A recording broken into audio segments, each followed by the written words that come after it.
Hi, my name's Cassie Nobbs. I'm a physiotherapist at Comox Physiotherapy in beautiful British Columbia, Canada. My passion is helping people find healthy movement to improve their quality of life, whether that means being able to garden without pain or running a marathon. I hope these videos are helpful. I made these videos with my patients in mind, people whose exercise programs I'm already supervising. So while I am a physiotherapist, I may not be your physiotherapist, and if I'm not your physiotherapist, the following applies.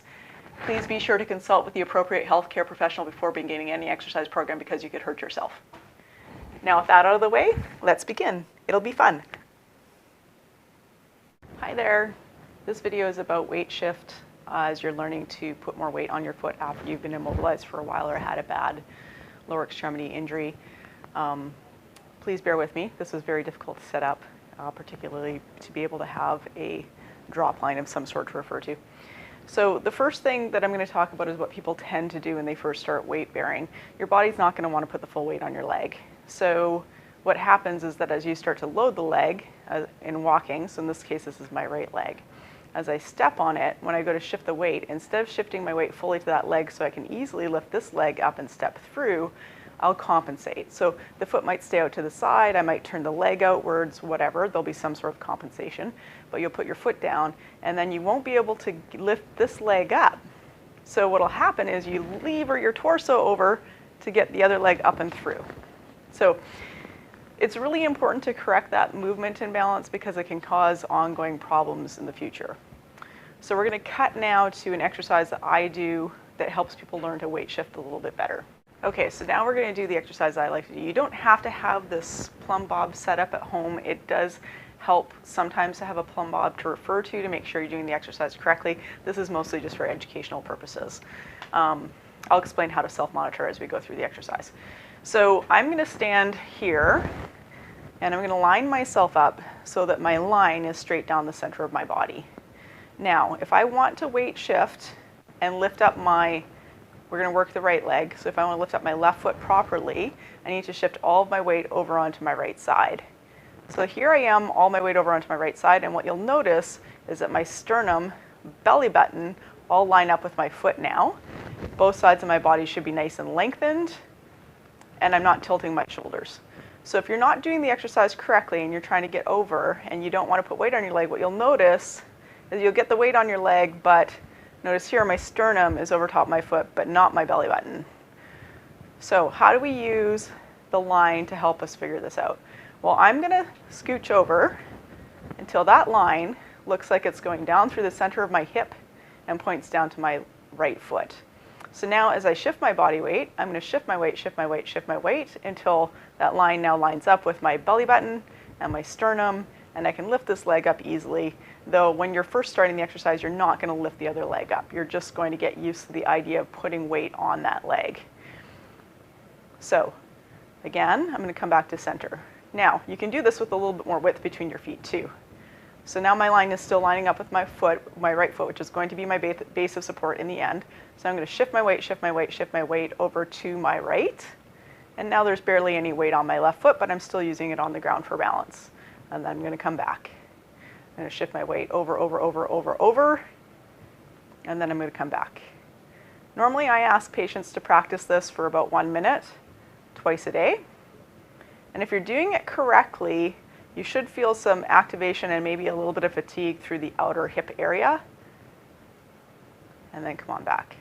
So the most important things, again, making sure that your shoulders stay over top of your hips and that both sides of your waist are nice and long so you're not compensating in any way.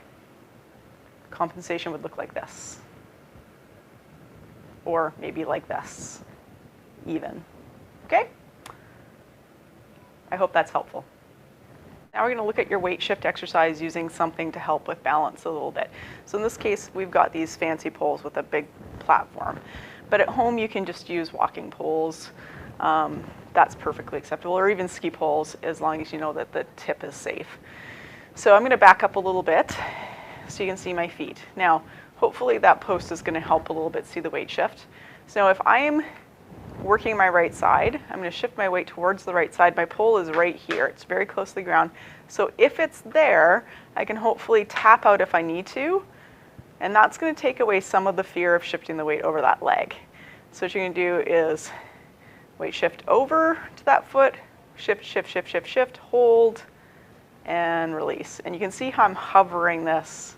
I may have just lifted it now, but I was hovering it just above the ground. It's not actually touching, but it's there in case I need it. Now, if you're super nervous and you're having a lot of trouble weight shifting, put it down on the ground and then shift your weight over, try to get your alignment, and then see if you can lift it up and hold your position, and then come back to center. So those are some modifications if you're struggling quite a lot with this exercise and trying to find that right weight shift without the compensation that I talked about earlier.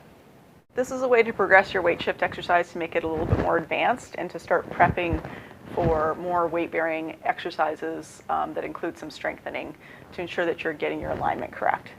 So we're going to start in the same position as we did with our regular weight shift exercise. I'm going to scooch over until my line is going through my hip and down to my foot. All right, so now I'm going to do a little partial squat, a little bit of a ready stance thing, just softening the knees. I'm going to turn to the side so you can see what that looks like. Looks like this, okay, and then come on back up.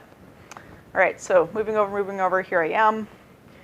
I have my alignment correct. I'm going to do my little mini squat, shift my weight over like I've been doing. You might have to practice this a bit first because now you're in a slight squat. Now, I'm going to shift my weight over. I've got all my body weight on my right leg now, and now I'm going to gently slide my left toe out and come on back in. Left toe out and come on back in. Left toe out and come on back in. And what I'm watching for here is that I don't get any movement through the torso unnecessary, and also that there's not too much wobble of the knee. So foot out and back in, foot out and back in. And if you do this for about a minute, trust me, your leg will get tired. It's a lot of work. So I'm going to do this from this side, just so you can see it. So I'm standing straight in my little mini squat. I've done my weight shift, which you can't see from the side, but it looks like this, the motion. So I'm not here, I'm not there, I'm not turning my leg out. It's just straight out to the side, a little bit back, almost like I'm skating. There you go. I hope that's helpful. These weight shifting exercises are key to getting better at weight-bearing activity in general, whether that's running or volleyball or jumping or any of those things. So please pay close attention to how you're doing these exercises and consult a physiotherapist if you need some more help.